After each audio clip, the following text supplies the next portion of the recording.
billahi min syururi anfusina wa min sayyiati a'malina. May yahdihillahu fala mudilla lahu wa may yudlil fala hadiya lahu. Asyhadu an la ilaha illallah wahdahu la syarika lah al-malikul haqqul mubin wa asyhadu anna Muhammadan abduhu wa rasuluhu shalihul wa'dil amin. Allahumma shalli ala abdika wa rasulika Muhammad sallallahu alaihi wasallam wa ala alihi wa sahbihi wa man tabi'a huda bi ihsani ila yaumiddin. Amma ba'd. Hadirin jamaah salat subuh rahimakumullah.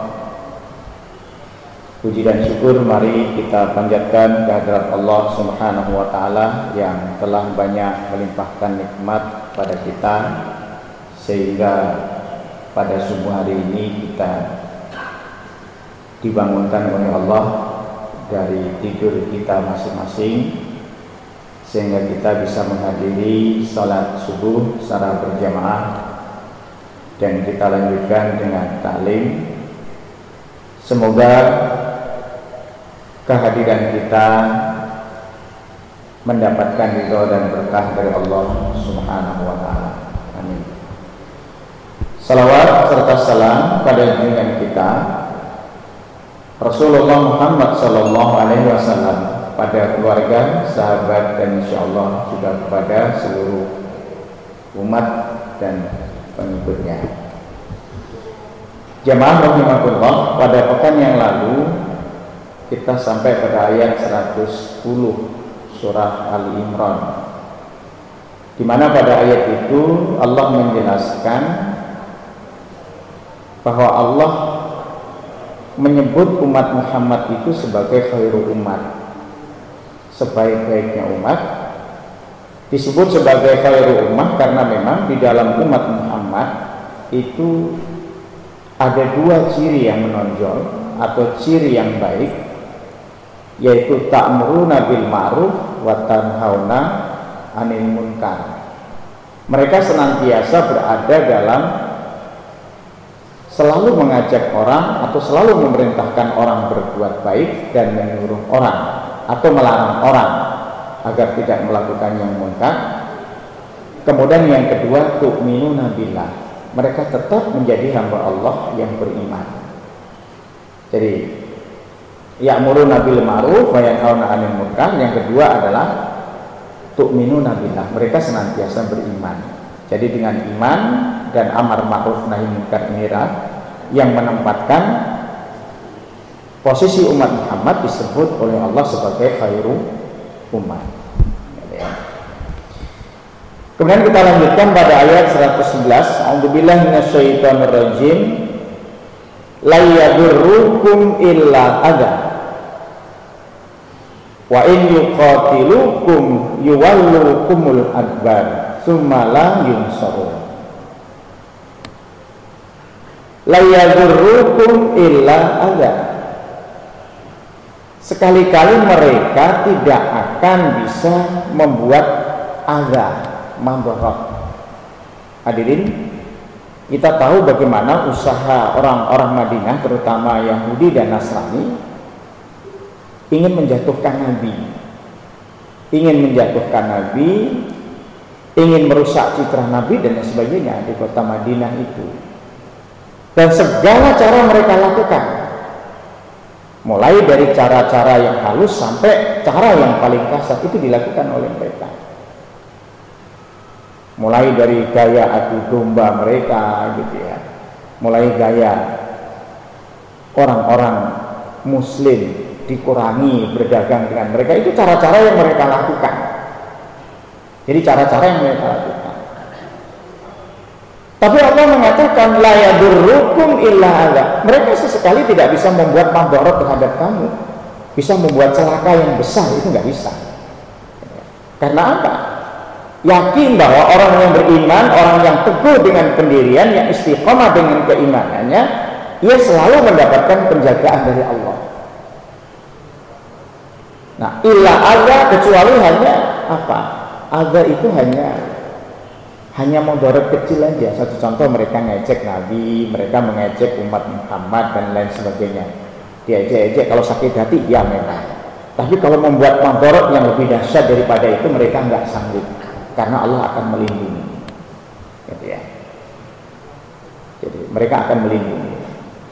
Itu makna la yadurrukum illa adza.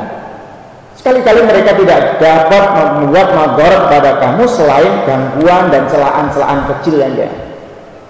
Namanya dihina, diolok, itu biasa. Ya. Itu pada zaman di mana Nabi Muhammad SAW menyampaikan dakwah pada mereka. Ya. Wa yuqatilukum yuwallukumul adbar. Dan bila mereka memerangi kamu, wa yuqatilukum, dan bila mereka memerangi kamu, yuwallukumul adbar, mereka juga akan apa? Berpaling ke belakang. Jadi beraninya itu cuma gertak aja gitu ya. Nah kalau orang muslim digertak nggak takut, ya mereka juga takut juga sebenarnya. Kita ini kadang-kadang digertak aja takut gitu ya. Jadi mereka cuma gertak aja, tapi begitu orang muslim berani melawan, mereka juga takut, mereka juga lari gitu ya.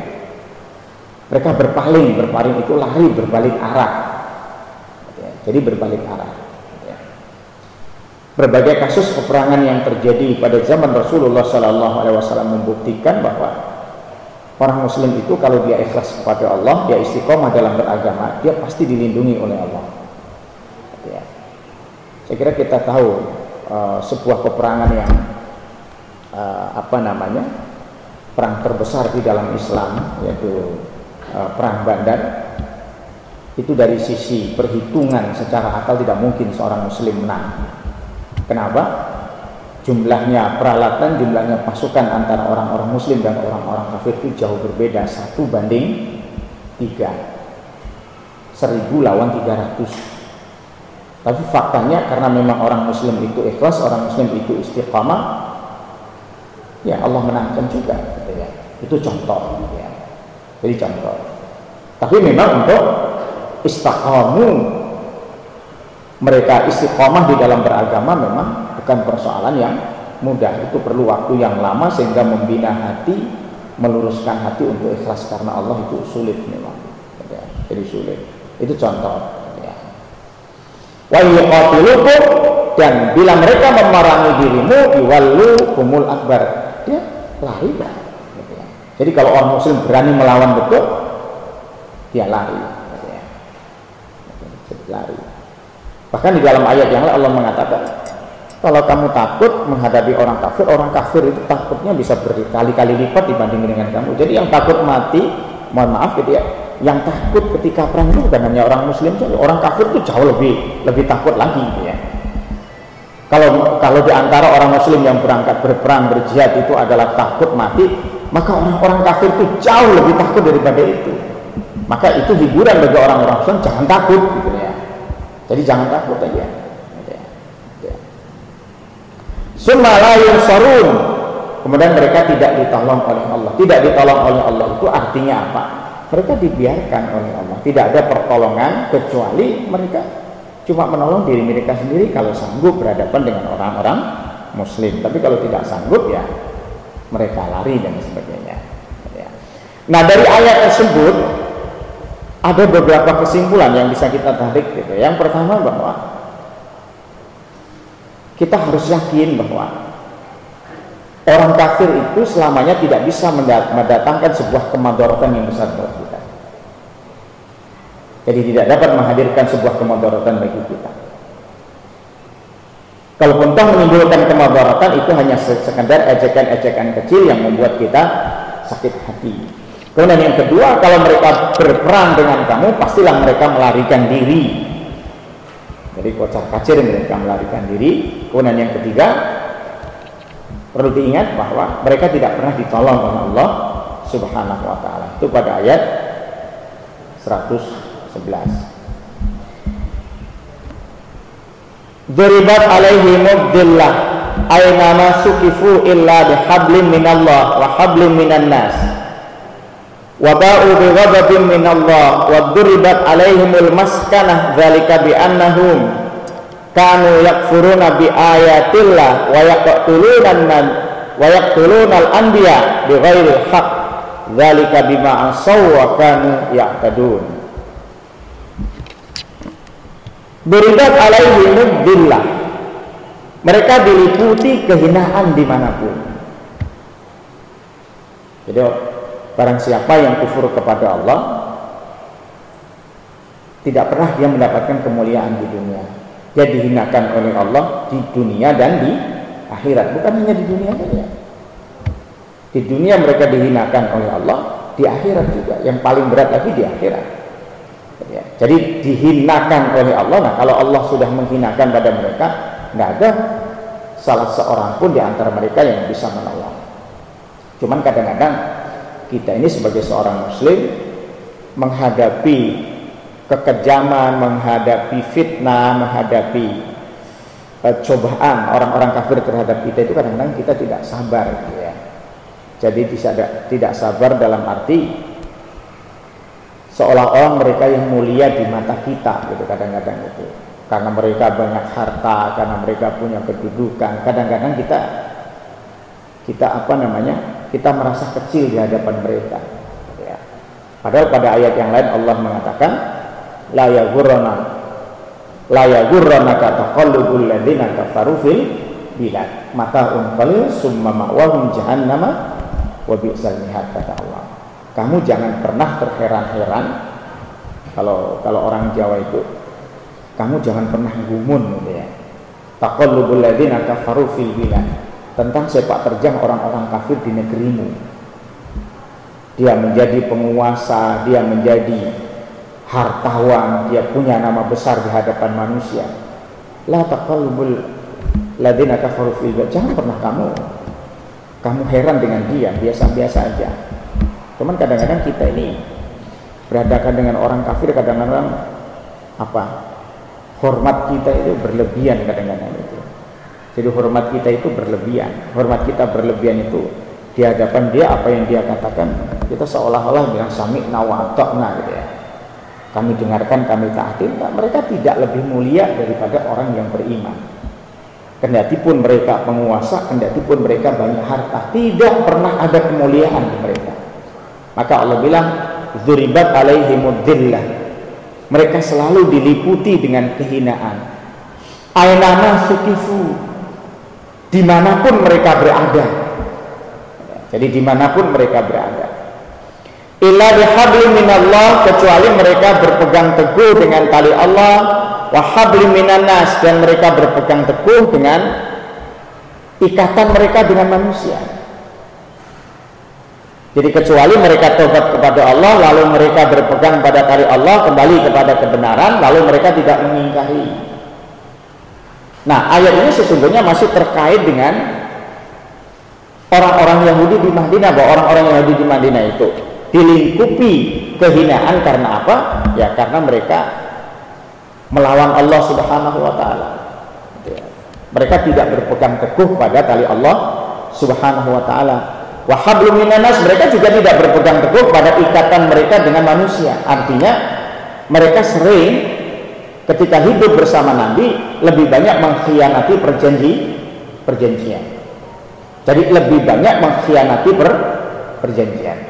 Nah, sebagaimana kita ketahui bahwa ketika Rasulullah SAW hijrah ke kota Yasrib atau ke kota Madinah, tidak lama kemudian Rasul SAW membuat perjanjian dengan mereka. Perjanjian membentuk sebuah masyarakat yang masyarakat yang kalau orang sebut sekarang itu masyarakat yang multi agama, multi budaya, itu ada pada zaman Nabi gitu ya. Jadi multi budaya, multi agama gitu ya. Agamanya beda, budayanya beda, kelakuannya beda. Nah, supaya tidak saling memberikan madarat, maka Nabi membuat perjanjian mereka. Perjanjian itu tertuang di dalam sebuah istilah yang di dalam sirah itu disebut dengan istilah Piagam Madinah. Piagam Madinah itu mengatur apa?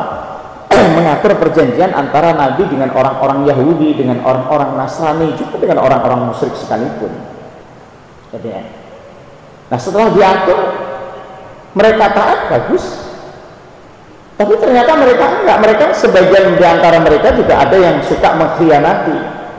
Maka kalau kita ingin lebih jeli memahami kenapa di Madinah sering terjadi peperangan, sering terjadi peperangan itu karena dipicu oleh pengkhianatan orang-orang Yahudi terhadap perjanjian dengan Nabi Muhammad SAW yang ada di dalam piagam Madinah.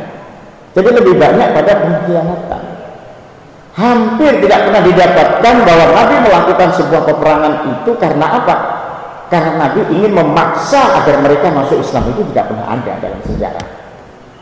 Jadi tidak pernah ada itu.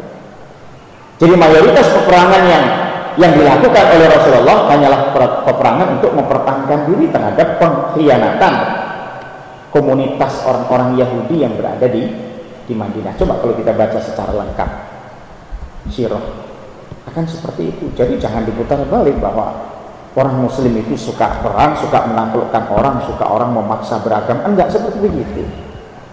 Di dalam Islam itu jelas lakum dinukum waliyadin. Sudah jelas itu. Faman sa'afal yu'min, faman sa'afal yakfur. Kalau kamu mau beriman silahkan beriman, kalau mau kafir silahkan kafir. Tidak ada paksaan dari mereka.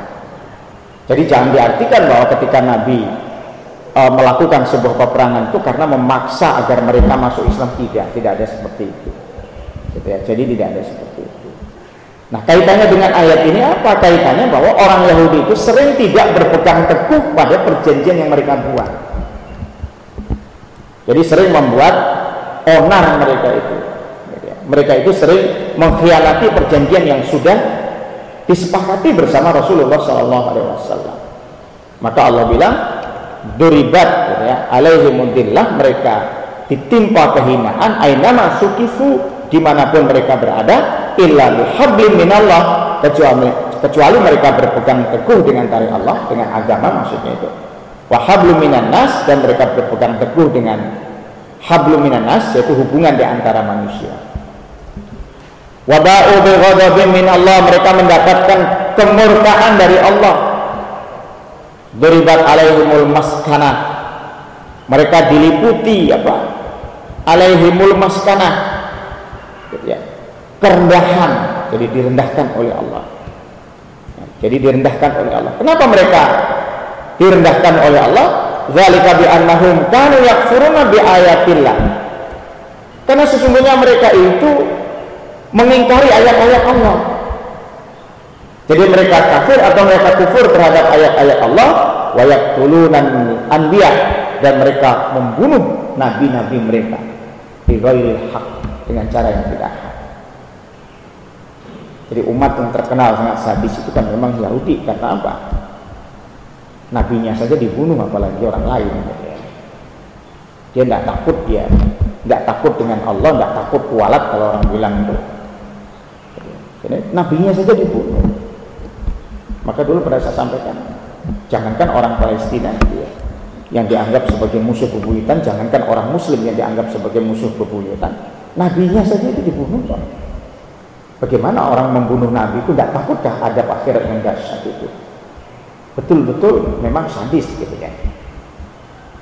Jadi nabinya saja dibunuh, apalagi manusia biasa yang kayak kita, dalam arti mereka tidak punya simbol-simbol ilahiyah gitu ya.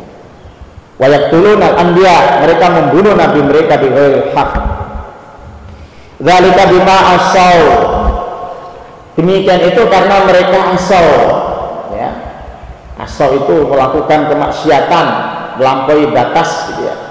Mereka durhaka kepada Allah. Jadi mereka melakukan kemaksiatan, mereka durhaka kepada Allah ya. Wa kanu ya'tadun, dan mereka melampaui batas. Jadi mereka melampaui batas ya. Nah, sehingga dengan demikian apa? Keingkaran orang-orang kafir, yaitu orang-orang Yahudi, itu memang keingkaran yang luar biasa yang disebutkan di dalam Al-Quran. Mereka tidak mau lagi tunduk pada ayat-ayat Allah ya. Mereka tidak mau tunduk pada apa yang menjadi ajaran bagi mereka ya. Mereka sering menyakiti, menentang Nabi, menentang sahabat-sahabat Nabi yang ada di Madinah dan lain sebagainya ya. Itu ayat 112 ya. Nah 113.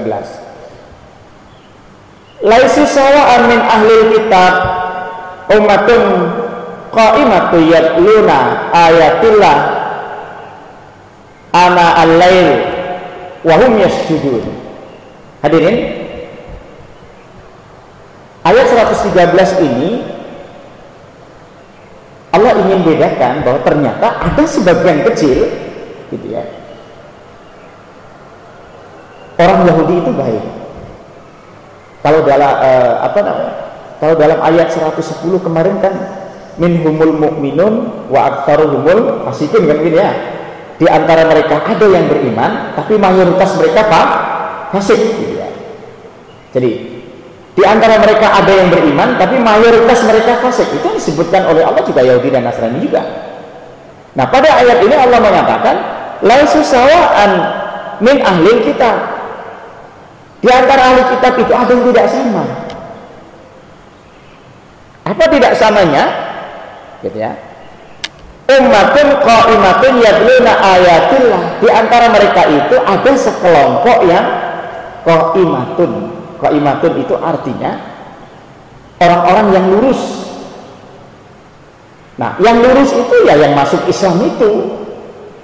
Yang lurus itu mengikuti Nabi. Yang tidak lurus ya yang menolak Al-Quran. Yang tidak lurus itu menolak dakwahnya Nabi. Itu yang tidak lurus. Jadi ada yang juga qa'imah gitu ya. Mereka agamanya tetap lurus. Yatluna ayatillah. Mereka juga membaca ayat-ayat Allah, maksudnya Al-Quran. Jadi mereka juga baca Quran. Bahkan Allah mengatakan ana al-lail wa hum yasjudun. Di sebagian malam mereka juga sujud atau tahajud juga mereka. Nah, ternyata memang di antara kelompok kecil Yahudi itu ada juga yang imannya lurus. Mereka beriman kepada Allah, beriman pada Rasul Shallallahu Alaihi Wasallam. Mereka juga membaca ayat-ayat Al-Quran. Di sebagian malam mereka juga sujud. Artinya salat tahajud.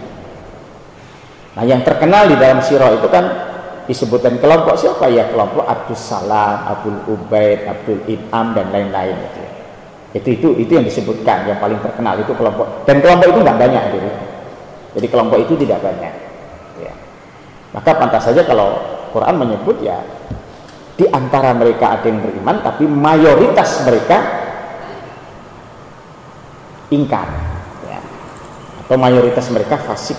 Nah, kalau di dalam ayat ini laisus sawa'an min ahlil kitab ya, tidak sama di antara ahlil kitab itu.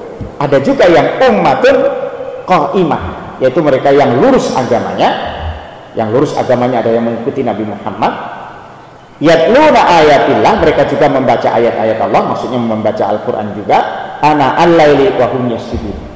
Nah, di antara yang lurus itu mereka juga kalau malam mereka juga sujud. Jadi kalau malam mereka juga melaksanakan salat tahajud sebagaimana orang-orang muslim juga melaksanakan salat tahajud. Abdullah bin Salam, Sa'labah bin Sa'id, Usain bin Ubaid. Nah, itu diantara nama-nama yang Yahudi yang disebut oleh Allah sebagai kelompok yang lurus ya, ummatun qa'imatun itu tadi ya.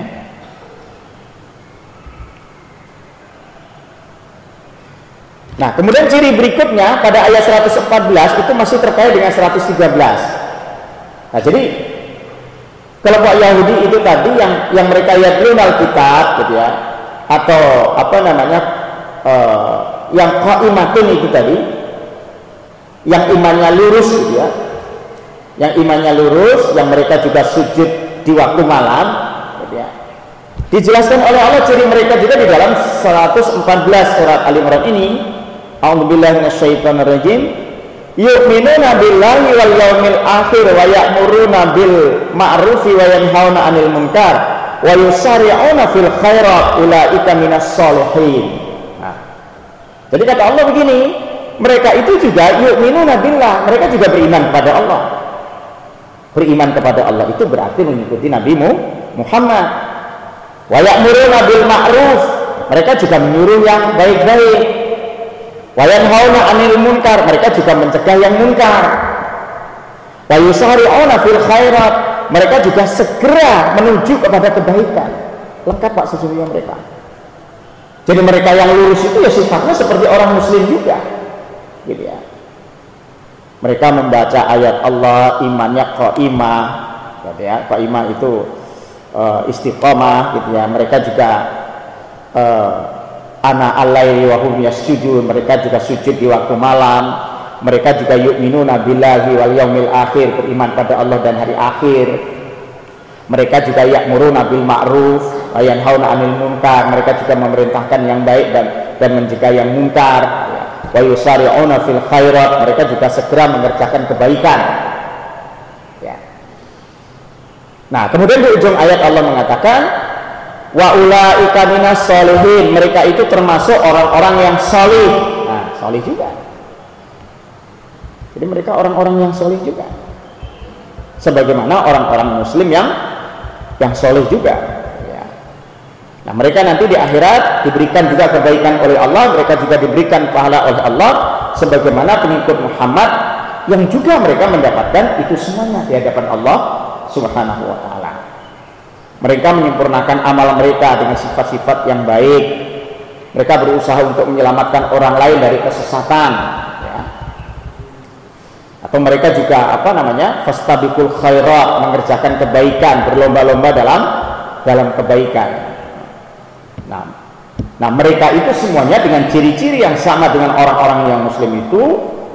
Wa ulaika humus shalihun, mereka itu juga termasuk orang-orang yang saleh atau orang-orang yang baik di hadapan Allah Subhanahu wa taala ya. Nah pada ayat 115 ini masih 100 berkaitan dengan 114 ya. Wa ma yaf'alu min khairin fala yaghfiruhu wallahu alimun bil muttaqin. Wa ma yaf'alu, dan apa saja kebajikan yang mereka kerjakan, min khairin, dari kebaikan itu, fala yaghfiruhullah, fala yaghfiru, mereka tidak dihalangi oleh Allah. Tidak dihalangi oleh Allah itu maksudnya tetap mendapatkan kebaikan walaupun dulunya dia kafir, walaupun dulunya dia Yahudi, walaupun dulunya dia orang Nasrani. Begitu dia baik, mereka juga diberikan oleh Allah apa? Diberikan oleh Allah pahalanya, dicatat oleh Allah kebaikannya ya. Jadi dicatat oleh Allah juga kebaikannya, sama kebaikannya. Wallahu alimun bil muttaqin, dan Allah Subhanahu wa ta'ala maha mengetahui orang-orang yang bertakwa kepada Allah. Nah, jadi orang-orang yang baik dari kalangan Yahudi yang mereka mengikuti Nabi ya, lalu mereka masuk Islam ya, disempurnakan oleh Allah juga pahala buat mereka. Nah ini sebagai jawaban apa? Jawaban bahwa mereka juga layak untuk masuk surga gitu ya. Jawaban dari Allah, apakah kami ini kalau mengikuti Muhammad maka dosa-dosa kami dihapuskan, pahala kami disempurnakan? Dijawab oleh Allah, tidak ada yang menghalangi kalau mereka kebaikan. Toh mereka juga menjadi orang-orang yang beriman kepada Allah Subhanahu wa ta'ala. Kemudian ayat 116 ya. Innal ladzina kafaru lam tughni anhum amwaluhum wala auladuhum minallahi syai'an wa ulaika ashabun nar hum fiha khalidun. Nah ayat 116 ini menjelaskan bahwa orang kafir itu kan sering beranggapan bahwa harta yang dia kumpulkan di dunia, kedudukan yang ia dapatkan di dunia, anak-anak yang banyak yang dia dapatkan di dunia itu bisa menyelamatkan nanti di akhirat. Jadi bisa menyelamatkan dia nanti di akhirat. Seolah-olah kalau dia mendapatkan semua atribut kehidupan dunia, di dunia baik, di akhirat baik. Dijawab oleh Allah, innal ladzina kafaru, sesungguhnya orang-orang kafir, lan tughniya anhum amwaluhum wala auladuhum minallahi syai'an. Harta-harta mereka, anak-anak mereka itu gitu ya, Jadi harta-harta mereka, anak-anak mereka itu tidak dapat menolong mereka dari azab Allah. Tidak bisa. Jadi harta yang mereka kumpulkan, anak yang mereka banggakan, tidak bisa menyelamatkan mereka dari azab Allah, yaitu dari azab dalam kehidupan akhirat. Jadi anggapan mereka ternyata dibantah oleh Allah, seolah-olah dengan harta yang dia punya, dengan anak-anak yang ada pada dirinya itu apa? Mereka bisa selamat di akhirat, nanti bisa selamat. Maka Allah bilang innal ladzina kafaru, sesungguhnya orang-orang kafir, lan tughniya anhum amwaluhum, harta mereka, anak mereka, lan tughniya amwaluhum wala auladuhum, amwaluhum wala auladuhum, harta mereka, anak mereka tidak bisa menyelamatkan mereka. Nggak bisa itu artinya nggak ada gunanya, gitu maksudnya. Kalau motor mereka diberikan oleh Allah harta, paling sebatas penggunaannya pada kehidupan dunia saja, nggak bisa mereka bawa mati. Nanti kalau mati mereka juga tidak bisa menggunakan harta itu untuk menyelamatkan keburukannya di dunia, nggak bisa. Gitu. Jadi beda sekali orang Muslim dengan orang-orang kafir. Kalau orang-orang kafir beranggapan bahwa nanti di akhirat dia bisa menyelamatkan hartanya, atau mungkin juga dia nggak percaya dengan kehidupan akhirat. Kalau seorang Muslim tidak. Orang Muslim itu kalau dia diberikan harta oleh Allah Subhanahu wa Ta'ala, akan dia manfaatkan yang sebaik-baiknya. Kenapa? Untuk menyelamatkan dirinya nanti di hari kiamat.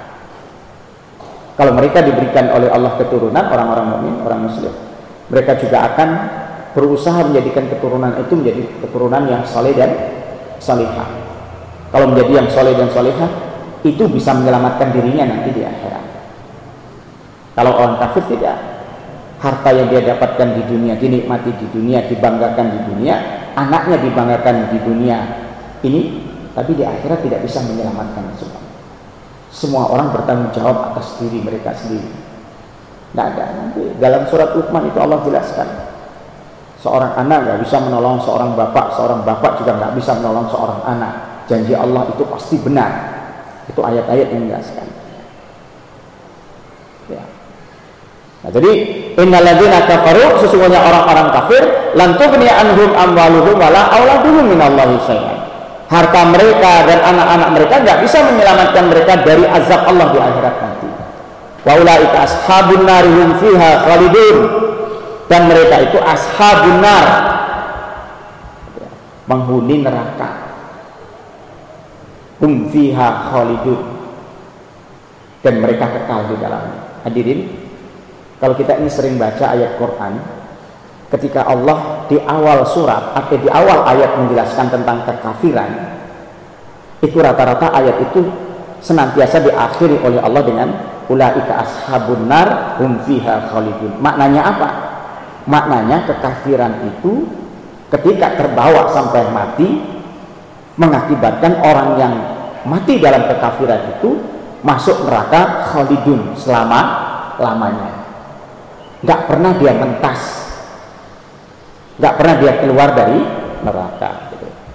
Sehingga bagi seorang Muslim ya seperti itu, gitu ya.